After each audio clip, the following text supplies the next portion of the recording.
இன்றைக்கி வந்து ஒரு ஹெல்த்தியான கோதுமை ரவா கிச்சடி எப்படி பண்ணுறதுன்னு பார்க்கலாம். அதுக்கு காம்பினேஷன் சட்னி சாம்பார். இன்றைக்கி வந்து ஒரு குக்கரில் கொஞ்சமாக எண்ணெய் ஊற்றிட்டு கொஞ்சமாக வந்து ஒரு டேபிள் ஸ்பூன் கடுகு, 2 பச்சை மிளகா, ஒரு பெரிய வெங்காயத்தை இந்த மாதிரி கட் பண்ணி வந்து சேர்த்துக்கிறேன். நல்லா வந்து வதக்கி விட்டுக்கலாம். கொஞ்சமாக கருவேப்பிலை போட்டுட்டு சும்மா 1/4 டீஸ்பூன் அளவுக்கு இஞ்சி பூண்டு பேஸ்ட்டு போட்டு நல்லா வதக்கிக்கலாம். பச்சை ஸ்மெல் போகிற வரைக்கும் நல்லா வந்து வதக்கிக்கோங்க.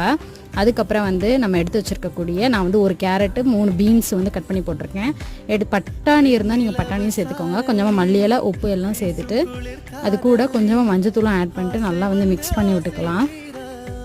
காயிலேருந்து உப்பு எல்லாம் பிடிக்கணுன்றதுக்காக நல்லா மிக்ஸ் பண்ணி விட்டுட்டு 1 கப் அளவுக்கு நான் வந்து கோதுமை ரவை எடுத்துருக்கிறேன். அதை வந்து நல்லா வந்து போட்டு காயோட மிக்ஸ் பண்ணி விட்டுட்டு நம்ம 1 கப்புக்கு 2.5 கப் அளவுக்கு தண்ணி ஊற்றிக்கணும்.